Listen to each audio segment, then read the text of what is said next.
Welcome back to another episode of The Highlight Reel. Here I am with my friend Micah. We have him as a special guest today. He is the creator of Thank you. Dusty Boyz. Yes, sir. And I got plenty of questions about this. Yes, but yeah, we got him on the podcast today. We're going to go ahead and get into it. Micah, tell the people who you are. Tell the people what you do, all that good stuff.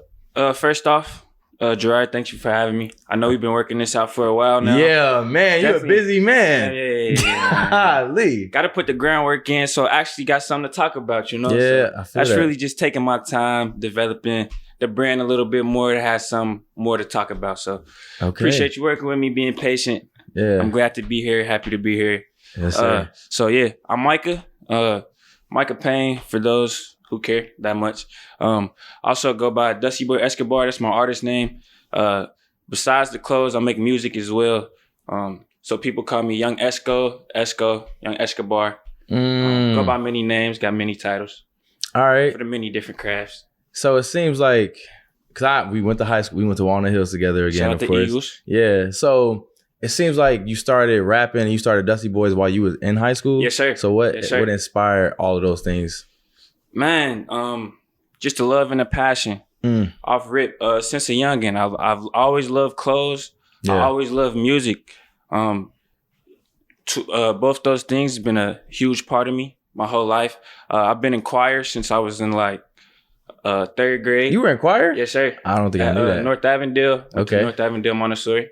Okay. I was in but choir. you weren't in choir. Were you in choir? Not at Walnut. No, I'm about to say that's gonna translate though. So in elementary school, I was in choir in this thing called Orff, which is like the African drums. More so Orff side because I like the instruments more so than singing. But we required to do both if we do one or the other. So they was just all tied in together. Yeah. And then in high school, I wasn't in choir, but I did the steel drums. Okay. I was in the steel drums from 8th to 12th grade. Yeah. And that was probably my favorite class. Yeah. So instruments, music, always been a part of my life. I would say the fashion came into my life very important. I say around 6th grade. That's when I really start paying attention to how I dress. Getting a lot of inspiration from the flyers I could find, from and back then them were the musical artists. Okay. So you feel me? You can't have fashion without the music. If you know, that's part of the whole culture. So really both of those things just tied in together for me. Specifically, get a lot of inspiration from a lot of musical artists, like I was saying. I do think that's interesting because a lot of people, they do try and put those two together. Yep. If you rap, you want to make sure that you are somebody that's known well in the fashion world and everything like that. But I think it's interesting because I like rapping, but I've never considered myself a big stepper. You get what I'm saying? I dress, and that's real, and it's basic enough, and I wear whatever I like, and it's smooth, but I know some people, they really try and push that forward. And I always wonder, where does that come from? Because then that is so much creativity going on in your brain as far as music and as far as fashion. So for you to mix those two different things, I think is really interesting, and it speaks to who you are, of course. Yes, sir. But it also is relatable because a lot of people like to put those two things together. Yep. You got Pharrell, who is making music, but he's also, man. Yeah, I'm sure that's a big influence of yours and everything. But working on many journeys. He's in the fashion world and in the music world. You've seen how the fashion world, you've seen how the fashion world influences the music world, and just they kind of coincide and they go together. You got Kanye, you got A$AP Rocky, right? Probably a real big inspiration of the starting of Dusty Boyz, A$AP Mob, that whole criteria, A$AP Mob, V-Long, they tie that together. Okay. Music and fashion. That's just a perfect example of the two coming together. Do you lean more toward one compared to the other? And that's very hard to say. I always have this conversation with myself, like which one I actually like more, love more doing. Off rip, I would have to say the clothes. Okay. Not that it's easier, but it takes less thinking. You don't got to be so. It takes less thinking with the clothes. Yeah. Why would you say that? Just as far as with both, I would call myself like a perfectionist. I want everything to be perfect. Okay. So I feel like it's easier to to worry about being less perfect on something I don't have to use my words on. You know, you want something to sound perfect. Is I feel like it takes less mental thought versus you trying to get something to look perfect because you just put your hands on it versus your actual voice, you know? So you think it's easier to basically bring an idea for clothes than for a song when people are going to be wearing the clothes that you want to make? Yes. Because the song is your expression, yes, and other people might feel that. Yes, but what you might put on a shirt, when I'm making music, when I'm making music, every sentence got to be like perfect for me to like drop it. Or I'm not gonna drop it. With the clothes, I can be more experimental. Feel me? I don't want to be perfect with the clothes. To be honest, I find the beauty in imperfections, especially when I'm making the clothes, like a rip or tear. It might be accidental, but it happened for a reason. So I let it sit there. So you're more of a perfectionist when it comes to music, but when it comes to clothing, I think so. I'm more experimental. Wow, that's I would think that's a little harder to. That's probably a scarier avenue because with the clothes, that takes more money, trial and error. Trial and error costs money. Yeah, facts. Compared to you maybe making a song, yes, that costs money as well, but that's how you feeling. For sure. So you're the one. I guess I could say I'm more confident in the clothing, my style, my image, I guess, than I am. Okay. My music. Okay, then. So obviously we finna get into Dusty Boyz and what it is. Like I said, I got a lot of questions. I gotta give you some flack. Ready? I gotta give you some flack. Come on. Dusty Boyz? I know. Dusty Boyz. I know, right? Explain that. Who wanna be Dusty? Who wanna be Dusty? Who the fuck wants to be Dusty? I mean, the first time I heard it, I was thinking, okay, it's interesting and it's different. Yes, sir. But Dusty. Yeah, facts. Break it down. And do your best. That is the number one question that I've heard since 2017, 2018 when we started it. And to be honest, I can't even take all the credit behind the name.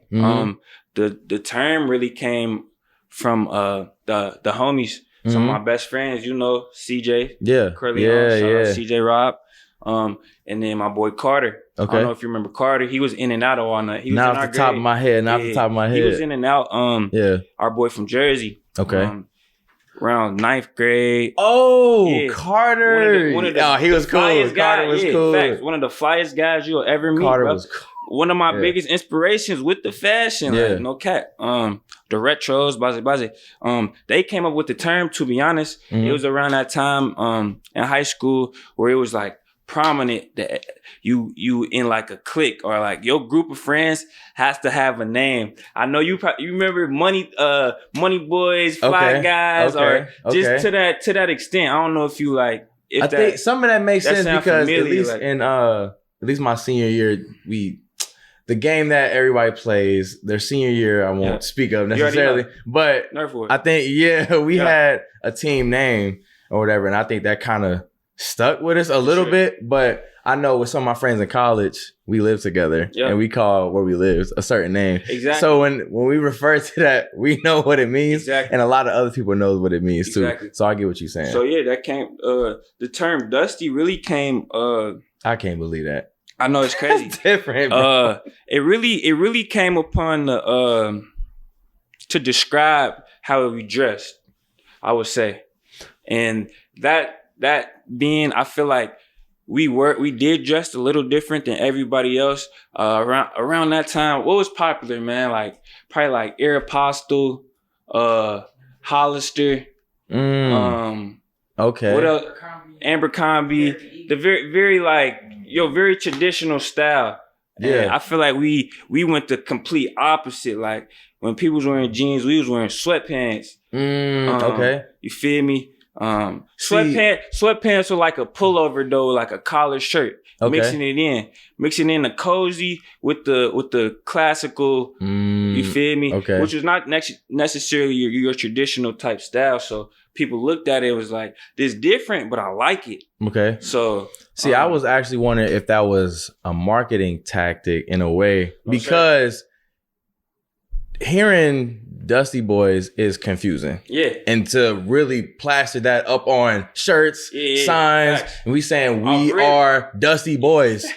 That sounds insane. Yeah, word of mouth. That sounds insane. I don't know too many people that would actually come out and say, I'm a Dusty Boy or one of the Dusty Boyz, right? But it does something. It's like a juxtapositional kind of thing in your brain. You hear it and you say, why would I want to call myself that? Yes, sir. So let me check that out. Yes, but sir. I also think that kind of speaks to confidence. Yeah. For you to even be willing to say that, you have to be so confident in who you are, how you dress, and all that to say that. That's the way to look at it. Yeah, that's a different way to look at it. That's just what I'm thinking, because I don't know if I'd be confident to say that. Yes, sir. Because once you say that, people are gonna kind of just say, "Okay, so you Dusty." Yeah, it might sound goofy, but I know when I first heard the name, I was thinking, "What in the world is going on?" Somebody explain this to me. Hey, that's funny. I really make an example, point to the kicks. Mm-hmm. Not the freshest pair of kicks, not the cleanest. Yeah. They got dirt on them, just like every other pair of kicks. Yeah. But not everybody got this pair of kicks. Like, you feel me? Okay. It's deeper than just the dirt. It go down to what it is behind it. Like, feel me? Down to the detail. Like, not everybody don't got this shit. I already know. So I kind of want to get into that a little bit. Exclusivity. I don't know. So you kind of trying to speak to something deeper. Is that what you getting? Low key. More so like, to describe our style is like, it's very vintage, you know? Okay, I can see that. You feel me? Yeah. I feel like I said, a lot of people ain't wearing what we wearing just because they don't necessarily know what it is. We go a step further to actually find pieces that got a story or like ancient history to us, man. Yeah. Like, you know? So not fast fashion? Is that kind of what you say? That one more time. Like the opposite of fast fashion. Vintage is, you know, classic, timeless, all that stuff. Fast fashion is like trendy. Mainstream trendy. We hate trendy. Okay. We hate trendy, bro. Yeah. We hate trendy. Okay. So, wow. So do you not pay attention to trends? You just disregard? I definitely try to block them out. Like I gotta respect it, because that's what people like. What they like for a reason. It's a trend for a reason. It's doing good for a reason. You always gotta appreciate, respect success. So, but as far as like I don't want to look like everybody else. That's like my biggest goal, especially when I get dressed. It's like I don't look like nobody else in the room. And I think, So would you say you're a confident person? I would not. You would not say that? Nah, not at all. Why? Just because I find myself wanting to be more confident, to be honest, especially in the outside world. I'm very comfortable with my friends. Yeah. I'm very comfortable with people that I know, comfortable with. But as far as just speaking what's on my mind, I want to do better on that. I feel like I got a lot to say, but often at times, you know, you find yourself shutting your mouth a lot just because you don't think it's as important as you may think it is. But I don't know, are people not gonna take it as wow? So we getting a little deep. All right, you said that you wouldn't call yourself a confident person, or not as confident as you want to be, I guess. Sir. But when you dress, do you feel confident? Yeah, I know I'm probably one of the freshest. All right. So when you're basically, I let my clothes speak for me. Yeah. Okay. Right. That's what I'm saying. So is that kind of how you are to bring the other side of you that you want to come out? Dang, that's a good question. Yeah. Because I mean, if you're confident in one thing and not so confident in the other, facts. Because I think, you know, you have a whole brand. Yeah, facts. So you got to have a message or something. You're going to have to speak to people one way or another. Yeah. And that might be through clothes or whatever, but they're going to want to know who you are as well. But if that's not necessarily your forte at the moment, you're going to use what your strength is to bring that forward. Because I'm surprised that you said you're not a confident person, because for sure, the thing that you've already done, you've already created a brand. You said that you don't want to look like anyone else in the room, and you'll throw on stuff that other people don't wear. Yeah. That takes confidence to do that, because a lot of people, again, trends, they'll wear what's hot because I guess that's I just what's look at it as like thinking different. I guess I don't know. I guess you. And that's what I'm saying. I would think that takes a level of confidence, because for you to go against the grain you have to say, I'm built for this, or I can handle this. Other people don't want to do it because that's the harder path. Yes, sir. Most people don't want to choose the harder path. So I would think it takes a level of confidence to do it. That's why would you find yourself as a confident? I would say I am confident. I would say I'm pretty confident. I know I'm not perfect, and I think that helps me to be confident because it's not arrogance or nothing like that. I know I'm good at what I do, or I like to do what I do, but I'm not so caught up on being perfect or even saying that I'm the best. Yeah, I want to be the best. But when you are aiming to always be the best, that helps you to actually be the best because you won't get stagnant. Yeah. So, wow. You wouldn't say that you're a confident person. I really wasn't expecting the answer. I guess like you were saying, not the... Nah, cause I guess I would not, cause I would call myself a shy guy, like especially in open areas, man. You can ask my guys. That's one thing I often not confide in them about, but often. Now you can say that if they're your homies and your friends, you can communicate and share with them about something that I'm always trying to work on. It would be like me speaking up more, me being less shy in environments where I feel like that I shouldn't be, or if I got a thought, I should be more active in speaking on bringing it out. Yeah. Okay. See, I think that's respectable and relatable because I mean, think about it. There's plenty of people in this world that are confident. Yeah. But you're gonna have people that are shy and still have ideas and things that they want to do with it. So you are an example showing people, I'm shy. I got this thing that you think is so cool or whatever, but I still did it. Yeah. So shy people, confident people can do it if they really want to do it. So I think it speaks to that. So I do want to talk about what are some of the hardships that you've experienced basically as you've been trying to grow this brand. Because I mean, you've had it since, how old are you? 23. Okay, and you've had this since 2017. So you were what?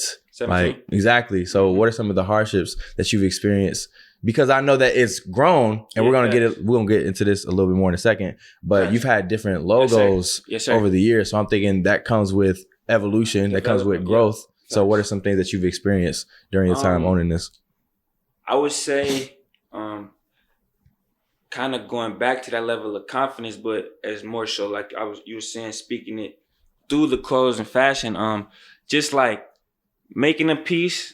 Believing that it's some of the hardest things that's ever been made. Yeah. And putting it out and not getting that instant gratification of like everybody reacting to it or selling it out. It's part of the process, man. Yeah. It's part of the process. That's probably the number one thing you're gonna learn when creating something yourself. Yeah. Wanting that instant gratification and not getting it necessarily per se, how you want it to, how you expect it. Expectation is a lot. People expect a lot, but it don't always look like what it actually is, to be honest. So that's a hardship. I would say, the most relatable hardship would be financial process. Yeah. Having an idea that's kind of outside of your budget.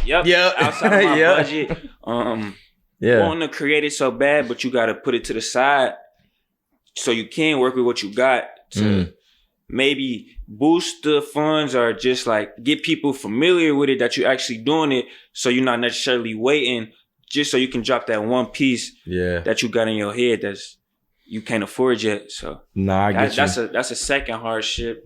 I would say a third one is because while you thinking about it, I was gonna say I can relate to those very same things.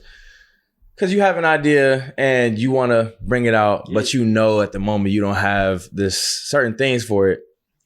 So in the meantime, you kind of have to do what you can until you get to that point because there is still growth and there's to be like perfect. Yeah, like there's still growth and there's still work that needs to be done until this thing that you want to happen can happen. Because until that point, you're basically getting your reps in. Yeah, and I feel like you have to. That's a good I feel like you have to get your reps in because I mean, how are you going to grow and then get better if you're not continuously practicing this thing that you want to do? Mm-hmm. So I experience those same things because I mean, as a podcaster, it might be times where I say I want this guest, I want the biggest guest or whatever. It's times where I've already had some of my friends on that I will say are pretty big guests, and maybe things didn't pan out how I wanted it to, but that's a learning experience because you think, all right, I got this big guest, right? Everybody's gonna want this, or I have this big product, everybody's gonna want this. Then not everybody wants it, or maybe they don't want it yet because not enough people know it yet because you haven't put out enough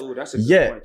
So it's the reps. I think that because then once you get to that point and you get this idea, you know how you want to execute and everything. Where'd that come from? The reps, the practice, the practice and the reps, man. Trust the process. That's exactly one of them sayings, man. Keep referencing LeBron, but. That's one of my favorite sayings. Yeah, exactly. Because that's one of the realest. Trust the process. Facts. Because you gonna, like you said, put in that groundwork.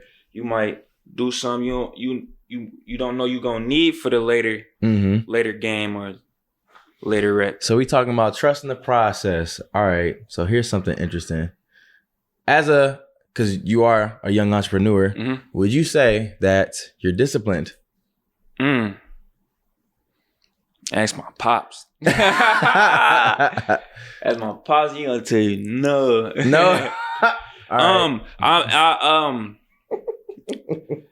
Nah, we all got our our vices and distractions. That keep us unfocused. Keep us in a little loop. Right. Where we need to set that aside and lock in and actually sit down and stay focused. So I say I will have a good level of discipline, but I can definitely get better. I'm still young, trying to have fun. You feel me? Still young, trying to have fun. Of course.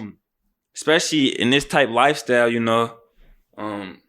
being active, trying to be in people's face, trying to put it out there. You find yourself in a lot of situations as far as like partying or social events. Right. But if that's a part of, your brand, a part of your outreach, then that makes sense. It's just you have to still put the boundary in between certain things. That's what I'm working on. Yeah. Okay. Boundaries. Okay. So boundaries. What is the word? So, because I'm thinking, I've seen that, you'll have different events. You've been at different events promoting Dusty Boyz and different things like that, promoting music or whatever it may be.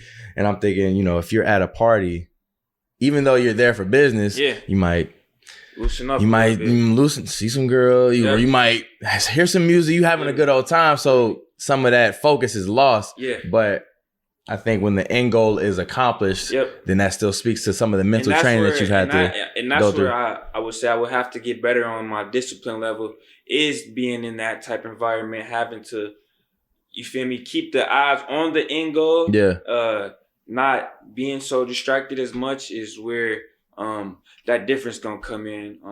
As far as discipline wise, I have to definitely get better on remembering why I'm in the function. It is to promote the business. It is to promote the brand. How am I promoting, or am I just having fun? Exactly. So definitely got to keep the end goal in mind every time I'm out. Right. Trying to get better on that. So trying to get better with writing stuff down on papers. Having a business, you have to do numbers. The numbers have to be on paper. Right. It helps you when you see it for sure. You have to be able to track where you spending, where you making money, what sells, what doesn't.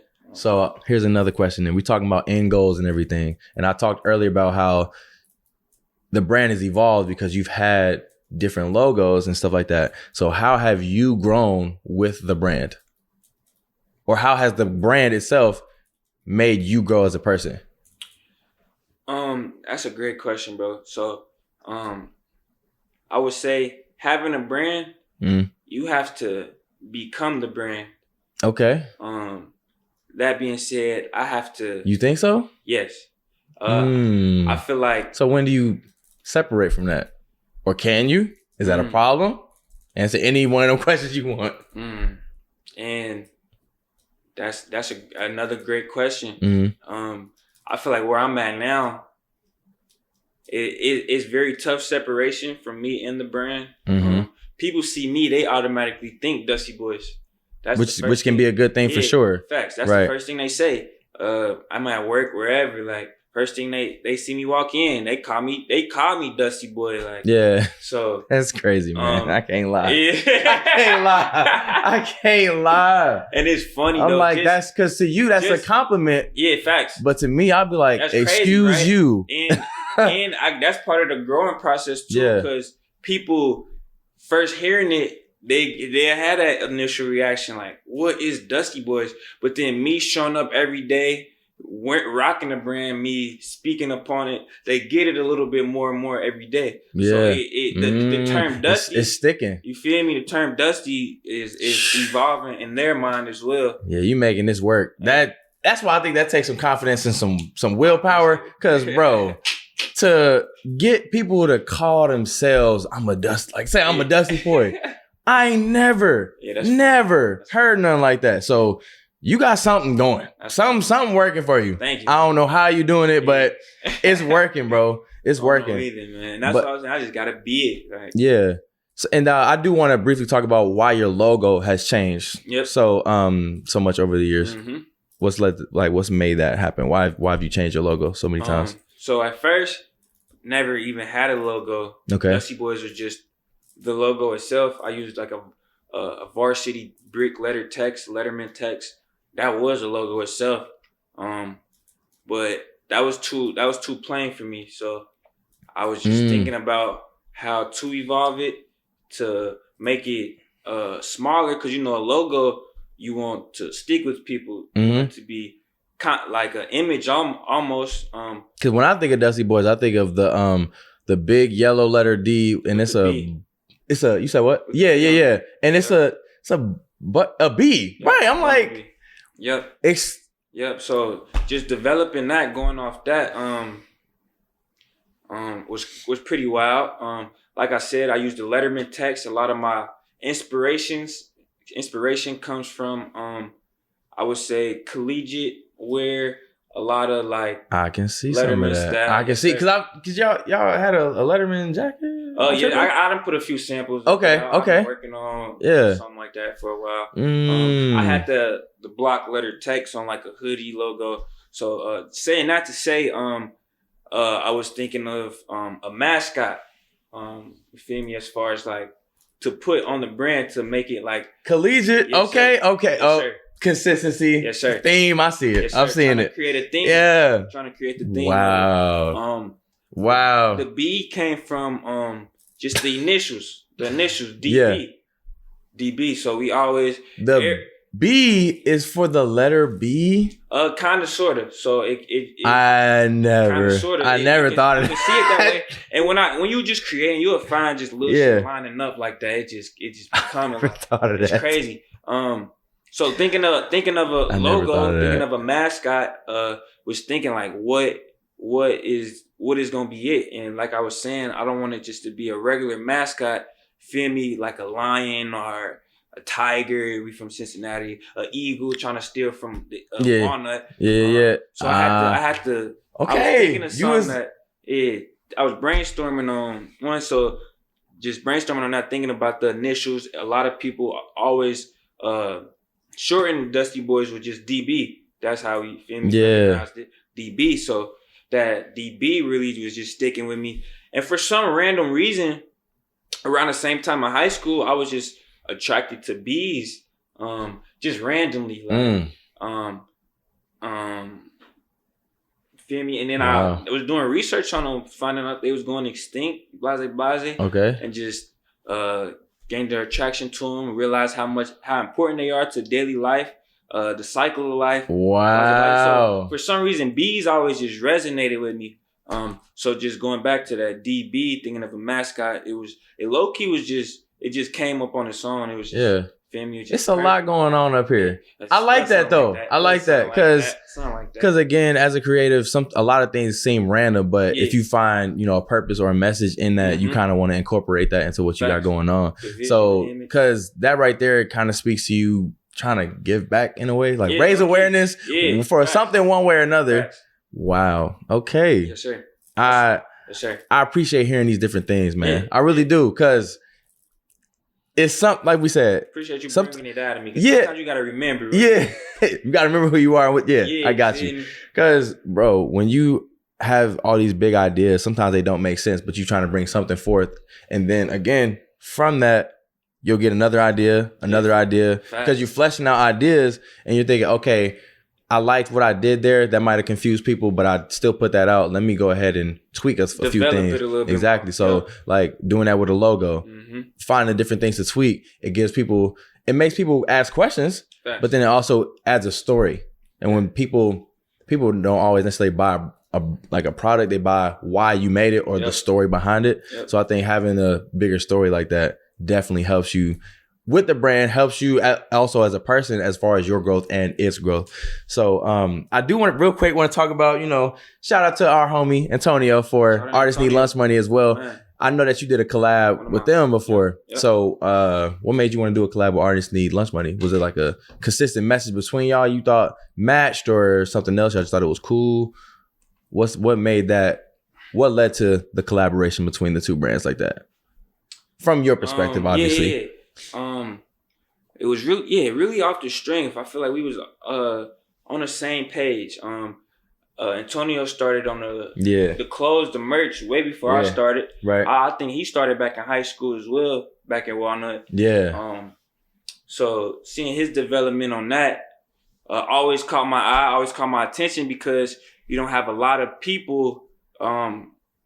Back then when we started, I feel like you didn't have a lot of people making clothes, making brands. So to see somebody else doing that in the city, at your school, at my school, somebody that I knew, really resonated with me. So I always paid attention to what he was doing. Yeah. And then,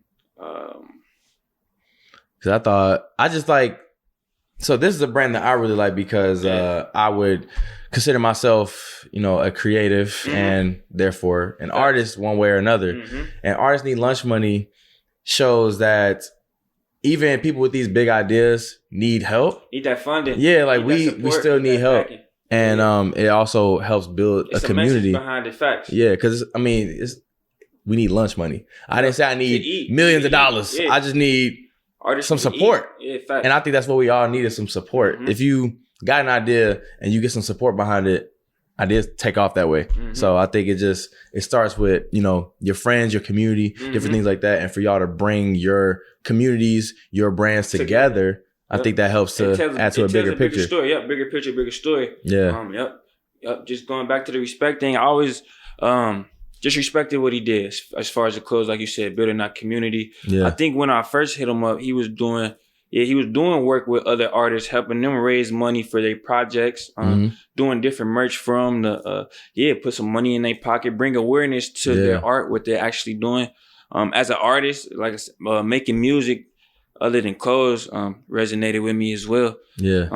And then I'm in the fashion game, in the fashion world, I'm big on collaboration work. That's some of my favorite projects, especially on the sneaker side. In the sneaker world, you will see a lot of collaborations between different shoes and different brands. So you don't mind collaborating with people? Not at all. Some people got egos. Collabs. Some people say, I don't want to work with you when on the same level. Nothing like that. I think when you work with other people, that's where bigger ideas come from. Yeah, that's how you do that. Story. That's how you do that with your shirts or your logos. Oh, let me get some game. Oh, you like what I do? Let me give you some game. Yeah, so facts. I think those are times where bigger ideas are birthed from collaboration. Yeah. And that's when people go forward and say, man, if I didn't go back to this and meet this person and hear their perspective, I wouldn't have learned a certain thing to do. Yep. Art created this product, getting me both perspectives versus both versus just thinking on your own. Yeah. You create something different. You create something beautiful.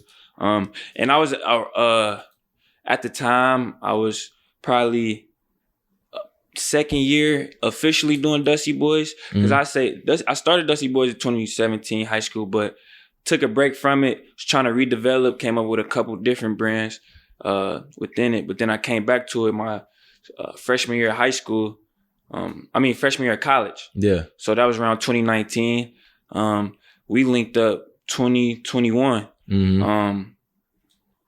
So 2 years into the brand, thinking about, you feel me, that next project, that next phase. Like I said, I'm big on collabs. And I think, I forget what it was. I think I reached out to him as far as the project, but then like we just clicked because he said he was just thinking the same thing off the strength. He been meaning to hit me up. Respect thing. It was respect thing. Mutual. He been watching what we've been doing and gave me my props. And that meant a lot to me because I was looking up to him as far as branding goes. I feel like his marketing, branding image was a lot, was everything. Yeah. Like I said, especially coming from the city, a lot of people not used to that culture here. They're not used to that yet. So he was really taking it a step further than where everybody else was already at. So it was really a no-brainer. I was ready to work with him. Coming from the same environment, we had the same outlook on a lot of stuff. Coming from Walnut Hills, that culture, which is a different culture. I know you know. Yeah. Compared to joke. You feel me? Compared to other schools, other people. So we was just on the same level of thinking. So it was like a perfect matchup. Yeah. See, something that you had said was, thinking about the next phase. So you've been going through an evolution with the brand. You've been growing the brand, and because I see that you're out in the public, like you're out with the people, which is something that I love because when you're with the people, that's a great way for people to relate because they say, you with us, right? You actually know what the brand is. Exactly. Who's behind it. Exactly. Yeah. So I'm just wondering what do you see the next phase being for the brand? Because I know you're thinking bigger than Cincinnati. We came from Cincinnati. Love Cincinnati, but you want your dreams to get out as far as they can. For sure. So what is kind of the next phase for you first and then for the brand? I'm glad you added I'm cooking about me. Yeah. Yeah. That's like you said, where is that separation? First with me, trying to find that balance between the music and the clothes. Okay. Because I want to have the brand as long as I can, but I also want to push myself as an artist. I want to be known as an artist now. I'm at that point in my career, you can call it, where I want to make that staple, I want to make that stand that I am an artist. Yeah. But doing that, being that, I can rep the brand as well, push the brand at the same time, because I feel like that's what it is. It's bigger than the clothes. I always say that. It's a collective of the music, the clothes, the art, the everything. Crafts, everything. So first, I want to make that separation. The distinction? Distinction. Yeah. Yep, the distinction as an artist. Starting the year off so people know they think of me as an artist first, and then they think of Dusty Boyz, like he is Dusty Boyz as well. As far as the brand goes, I want everybody to be Dusty. I want everybody to want to be Dusty. You're killing me now, bro. That's the nuts, goal, bro. That's the goal now. I want everybody to want to be Dusty, man. So. Hey, look. With that being said, that sounds insane, but I know. Because you have a brand called Dusty Boyz, I get it. So when you say that, like, what do you mean when you say that? Yeah, I want, like you said, I want everybody to make that distinction of our style, our culture. Saying that to say that I feel like we are bringing something different to the city as well. Like I was saying about Antonio, I feel like we're bringing a different culture to the city, to everywhere we go for real. Yeah. I'm blessed enough to be around a lot of like-minded individuals. Okay. With, I believe, good heads on their shoulders, good visionaries. Need that. So, cause I'm not just Dusty Boyz. I got a whole team behind me. I got a whole brotherhood. We call it, and I call it a beehive now. Like it's crazy how much it's growing and growing. Yeah. Like the concept is growing. So I'm trying to create a community, that beehive of like-minded individuals trying to push that culture that I feel like is lacking. What the specific definition on there is, I don't know. I couldn't tell you, but when I know, you know. I don't really. It's just interesting to see how all these ideas are connecting because, like I said, they're building to something, and it's going to build to a bigger picture being fleshed out for sure. So I think it's cool when people don't like. You might not even understand how things are working in your mind right now, but they working and it's taking you somewhere. That you need that. You need that to go somewhere. You need that.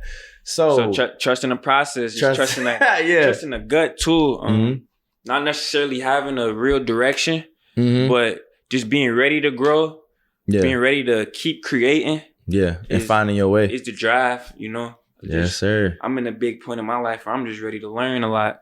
That's good. As long as you, the longer you maintain that, the farther you go. As soon as you feel like you've mastered something, you might have, right? But you have to keep that mentality. I want to continue to learn, be a student of the game. Because I mean, for example, life in general. Because I mean, you could have some GOAT rappers, right, that are still trying to learn how to get better. You can still have some GOAT artists as far as painting, or GOAT artists as far as fashion designers. Exactly. The more you learn, the better your craft will get, and the more you can inform and influence other people coming behind you, because they also want to get to that point. And it leads to everybody getting better, becoming the better version of who they need to be. So I want. I'm glad we've had this. I'm glad we probably didn't go. This probably didn't go where you thought it was gonna go. Not at all. I had no expectations. Yeah. But I'm glad that we were able to get into some of the deeper parts of who you are and what the brand is. Yes, sir. Because I think when the story is told by the person, and then why the brand is, or what the brand's story is. I think that helps people to relate and say, "Oh, I get it now. I get it now." Makes a little bit more sense. Exactly. So, what are a few things that you would like to leave the audience with, as far as things that you've learned about yourself that you think they should learn, or pieces of advice as a young entrepreneur? As an entrepreneur and just as an individual, I would say, take risk. That's one of the biggest lessons I learned in the past couple of years. Take the risk. Don't be afraid to fail. Be ready to learn. Experience is your biggest teacher. I feel like you can't grow without experience. Knowledge comes from experience. So don't be afraid to go through that experience, that risk, no matter how big it looks or how small it looks, to be honest. So, because you never know what lesson you're gonna get out of taking that risk or making that decision. That's number one. Number two is like we were saying, trusting the process. Going through, you love that one. Going through the motions, facts. Going through the motions, because like you're saying, you got to put those reps in to be able to grow. Feel me? No pain, no gain. You got to work out. You got to go through them growing pains to get stronger, become a better individual. I'm hearing you. I'm hearing you, bro. Yeah, it's like I said, I can tell that, because what usually does happen as a brand grows, the person behind it needs to grow, because you're learning certain things and you're starting to apply them in different ways, whether it's a logo, whether it's a marketing tactic, whether it's a message or some kind of different branding. It shows that you're gaining the experience because, okay, you didn't have this from the jump. And even if you did have it from the jump, how are you going to improve it from there? Because you think it's just going to stay there and just stay the same. That's very static. That's not life. The only thing that's the same in life is change. I mean, that's gonna keep happening. It's gonna keep happening. So yeah, I got one more. Okay. I got one more. No matter how big the idea or how long you think it may take, stay down and that's hard. Yeah, stay down and finish that thought out. Cause one of my favorite quotes that I heard in this past year, it was I forget where I heard it, but somebody was saying, if God showed you the end result, if he showed you the end result, but he also showed you the journey along the way, would you take that same path? And some people would be like, no. Just because you going through the phases, the process is way harder. It's harder than what you think it's going to be to get to that end result. But the end result going to be worth more than you just staying in that same position. You know? I feel that. Growth is the most important thing as a human being. So you got to go through the phases to to become your true self. Yes, sir. Yes, sir. Micah, man, I appreciate you, bro. Thank you. This has been good. Good talk. Yeah, I'm glad that we were able to dive deeper, because I know a lot of people are going to ask you about the clothes and different things like that. Sure. But like I said, it's important to know the story behind the person and the brand. And I think that we've done a good job of exposing or revealing some of that. Yeah, facts. We don't have enough time to reveal all of it, but I feel like we did a good job getting to some of it. And I want to say thank you again, Micah, for being a guest on the highlight reel. And I also want to say thank you to the audience of this video and of this episode that has watched, listened. Facts. I hope that you've been able to take something away from this episode. Once again, this has been Micah of Dusty Boyz. Very interesting name, and it's probably gonna stick in your brain at least a little bit. Everybody got to be Dusty, because it threw me off when I first heard about it. But again, I hope that you've been able to take something away from this episode, and that's been your episode. Congrats on episode 58, by the way, man. Yes, sir. Appreciate it. Hard work. Yes, sir. Appreciate it. Came a long way. But that's been your episode. Peace out.